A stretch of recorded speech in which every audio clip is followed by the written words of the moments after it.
पहला सवाल है कि निम्नलिखित संख्याओं को अभाज्य गुणनखंड के रूप में व्यक्त कीजिए।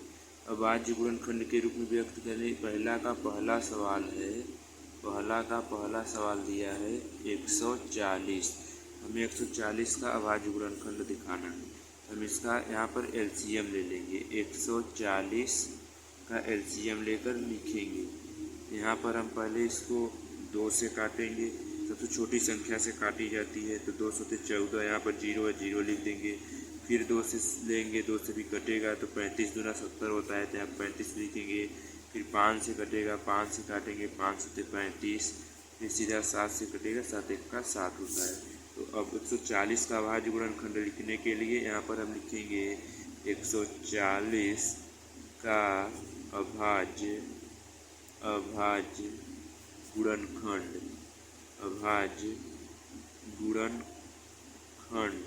गुणनखंड ऐसे लिख लेना है दोस्तों। आपको भी फेयर भी बना लेना है। यहाँ पर लिखेंगे 140 का अभाज्य गुणनखंड। फिर यहाँ पर जो हमारा आया है गुणनखंड वही को लिखना है। इसमें 2 गुणित 5 गुणित 7। दोस्तों इसमें एक बात ध्यान रखना कि इसका गुणा करके इसे 2 दूनी 4 पंचे 20 सत्ते 140 यहाँ पर नहीं लिखना है। अगर लिख देंगे यहाँ पे बराबर लगाकर 140 लिख देंगे तो ये आपका सवाल गलत हो जाएगा। यही ध्यान देना, ये नहीं लिखना है आपको। पहला का दूसरा सवाल इसमें दिया है 156 का अभाज्य गुणनखंड लिखना है। तो इसी की तरह हम भी इसका भी एलसीएम ले लेंगे 156 का। पहले छोटी संख्या लेंगे 2 से, 2 सत्ते 14। यहाँ पर 1 बच रहा है, यहाँ पर 15 है तो इसको 1 दे देगा, 16 हो जाएगा। 2 अट्ठे 16। फिर 2 से लेंगे, 2 तिहाई 6 और यहाँ पर 1 इसको देगा 9 हो जाएगा। 2 9 18। फिर 3 से कटेगा, 3 1 का 3, 3 3 का 9। फिर सीधे 13 से कटेगा। अब हम यहाँ पर लिखेंगे 156 का अभाज्य गुणनखंड।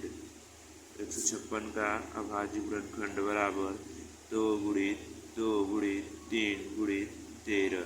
वहीं पर फिर दोस्तों फिर यही ध्यान देना कि यहाँ पर बराबर लगाकर 2 दूनी 4 दिया 12 13 हमें 156 होता है। यहाँ पर ये नहीं लिखना है वरना आपका गलत हो जाएगा सवाल। अब इसके 2 और सवाल बचते हैं।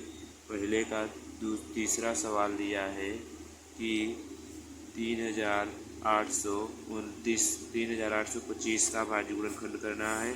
और चौथा है इसमें 5 सवाल है। 7429 का करना है। और पांचवा है इसमें 5005 का करना है। दोस्तों इसको आप SW करेंगे और हमारे कमेंट बॉक्स में इसका आंसर भेजेंगे।